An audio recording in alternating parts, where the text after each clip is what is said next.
All right, my friends, I hope you've enjoyed our unit on fractured fairy tales. I hope you remember a fractured fairy tale is a story, an older story that you've heard before, but that has a new modern twist, a new character, a different setting, something new that happens in it. Well, I saved the best for last. This is my favorite. I posted on YouTube, and I know Mrs. Ferreira and Mrs. Bowman did too, the video of the Frog Prince. And this is the continued story. The Frog Prince continued, which makes it a fractured tale.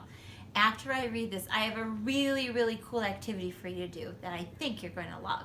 All right, here we go. I'm going to put it down for a minute. The Frog Prince continued. Good. Well, let's just say the Frog Prince and the princess sort of lived happily ever after. Okay, so they really weren't so happy. In fact, they were miserable. Stop sticking your tongue out like that, nagged the princess. How come you don't want to go down to the pond anymore, whined the prince. The prince and the princess were so unhappy they didn't know what to do. So there's the Frog Prince, but look, he's got his frog tongue, and there's the princess. Look, the flowers are dead. There are lily pads on the floor. They're not very happy. Even his chair looks like a frog. I would prefer that you not hop around the furniture, said the princess. And it might be nice if you got outside of the castle once in a while to slay a dragon or a giant or whatever. The prince didn't feel like going out and slaying anything. He just felt like running away. But then he reread his book, and it said right there at the end of the story, they lived happily ever after, the end. And so he stayed in the castle and drove the princess crazy. So he's reading his book, and he knows he's supposed to be happy. Then one day the princess threw a perfectly awful fit. First you keep me awake all night with your horrible croaking snore. Now I find a lily pad in your pocket. I can't believe I actually kissed your slimy frog lips. Sometimes I think we would both be better off if you were still a frog. That's when the idea hit him. The prince thought, still a frog? Yes, that's it. And he ran off into the forest looking for a witch who could turn him back into a frog. So there he goes. So he is not a happy man. The prince hadn't gone far when he ran into just the person he was looking for. Miss Witch, excuse me, Miss Witch, I wonder if you could help me. Say, you're not looking for a princess to kiss, are you? Said the witch. Oh no, I've already been kissed. I'm the Frog Prince. Actually, I was hoping you could turn me back into a frog. Are you sure you're not looking for a beautiful sleeping princess to kiss and wake up? So I think she's thinking he's looking for Sleeping Beauty. No, I'm the Frog Prince. Well, that's funny. You don't look like a frog. Well, no matter. If you're a prince, you're a prince, and I'll have to cast a nasty spell on you. I can't have any princes waking up Sleeping Beauty before 100 years are up. The prince didn't stick around to see which nasty spell the witch had in mind. He ran deeper into the forest until he came to a tiny cottage where he saw another lady who might be able to help. Oh, look at that witch. Miss Witch, excuse me. Friends, look at this shadow. Even though he's a man, it still looks like a frog. Excuse me, I wonder if you would help me. I'm the prince, and... Huh? What did you say? A prince, croaked the witch. No, yes. No, I'm the Frog Prince, and I'm not looking for Sleeping Beauty, but I am the Frog Prince, and I'm looking for a member of your profession who can turn me back into a frog so I can live happily ever after. Oh, Frog Prince, you say? That's funny. I thought frogs were little green guys with webbed feet.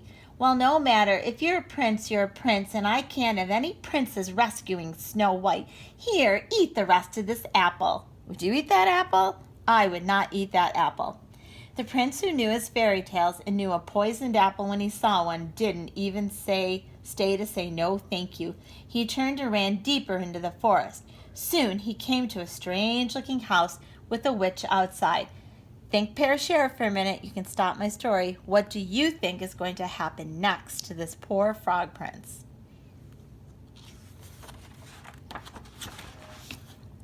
Ahem, Miss Witch, excuse me, Miss Witch. I wonder if you could help me. I'm the frog. If you're a frog, I'm the king of France, said the witch. No, I'm not a frog. I'm the frog prince. But I need a witch to turn me back into a frog so I can... Look, she's planting ice cream. That's the witch from Hansel and Gretel. I want to live happily ever after. Can you help me, said the prince. The witch eyed the prince and licked her rather plump lips. Why, of course, dearie. Come right in. Maybe I can fit you in for lunch. I don't think I would go. The prince stopped on the slightly gummy steps. Something about this house seemed familiar. He broke off a corner of the windowsill and tasted it. Gingerbread. I hope you don't mind asking, Miss Witch, but do you happen to know any children by the name of Hansel and Gretel? Why, yes, Prince Darling, I do. I'm expecting them for dinner. The prince, who was, as we said before, knew his fairy tales, ran as fast as he could deeper into the forest. Soon he was completely lost. He saw someone standing next to a tree. The prince walked up to her, hoping she wasn't a witch, for he'd had quite enough of witches. Madam, I am the frog prince. Could you help me? Gosh, do you need it? Said the fairy godmother. You're the worst looking frog I've ever seen. I'm not a frog, I'm a frog prince, said the prince, getting annoyed, and I need someone to turn me back into a frog so I can live happily ever after. Well, I'm on my way to see a girl in the village about going to a ball, but I suppose I could give it a try. I've never done frogs before, you know. And with that, the fairy godmother waved her magic wand and turned the prince into a beautiful... I think in your head, what'd she turn him into? Oh my goodness. Carriage. Poof! The prince couldn't believe his rotten luck. The sun went down, the forest got spookier, and the prince became more and more frightened. So now he's a carriage, even though it looks like a frog. Oh, what an idiot I've been. How could I be sitting at home with the princess living happily ever after? But instead I'm stuck here in the middle of this ridiculous forest, turned into a stupid carriage. Now I'll probably just rot and fall apart and live unhappily ever after. The prince thought these terrible, frightening kinds of thoughts, and a few worse, too awful to tell, until far away in the village a clock struck midnight. Now remember, in Cinderella, at midnight, everything turned back to what they were. The carriage instantly turned back into his former prince self. He ran to the light of the moon until he was safe inside his own castle. Where have you been? I've been worried sick. You're 7 hours late, your dinner is cold, and your clothes are a mess. The prince looked at the princess who had believed in him when no one else in the world had. The princess who had actually kissed his slimy frog lips. The princess who loved him. So look, now he looks a little happier. The prince kissed the princess. They both turned into frogs, and they hopped off happily ever after. The end.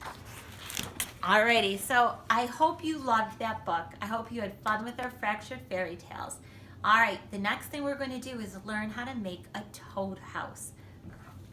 Alright friends, so you just heard the story about the princess and the frog. Now frogs are pretty cool animals. We have a lot of frogs that live around us.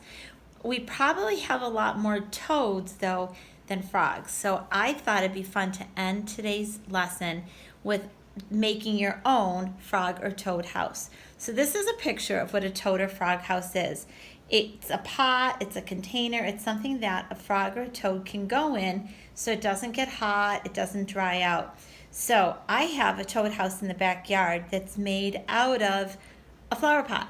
So you can make your own by using a flower pot or old bowl or a cup. If you want to put some stones around it, you can do that. If you want to put grass around it, you can do that. In the summer, when it gets hot, they tell you to put some water on it or by it so a frog or a toad can hop into it to cool off. So poor Madeline is going to go outside with us in the rain to show you a picture of our little toad house.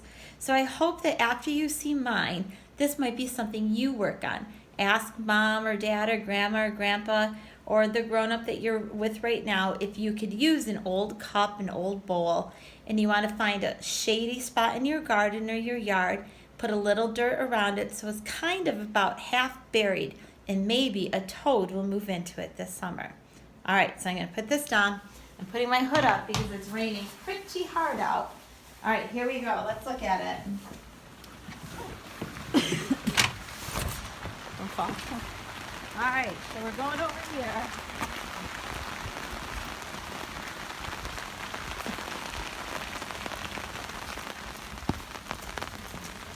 All right, so there's our little toad house. It's a little pot. There's some dirt and some leaves in it. And in the summer, I make sure there's water around it so it keeps the toad from getting too hot. So have fun making it. Send me a picture. Have a great day, guys. Bye-bye.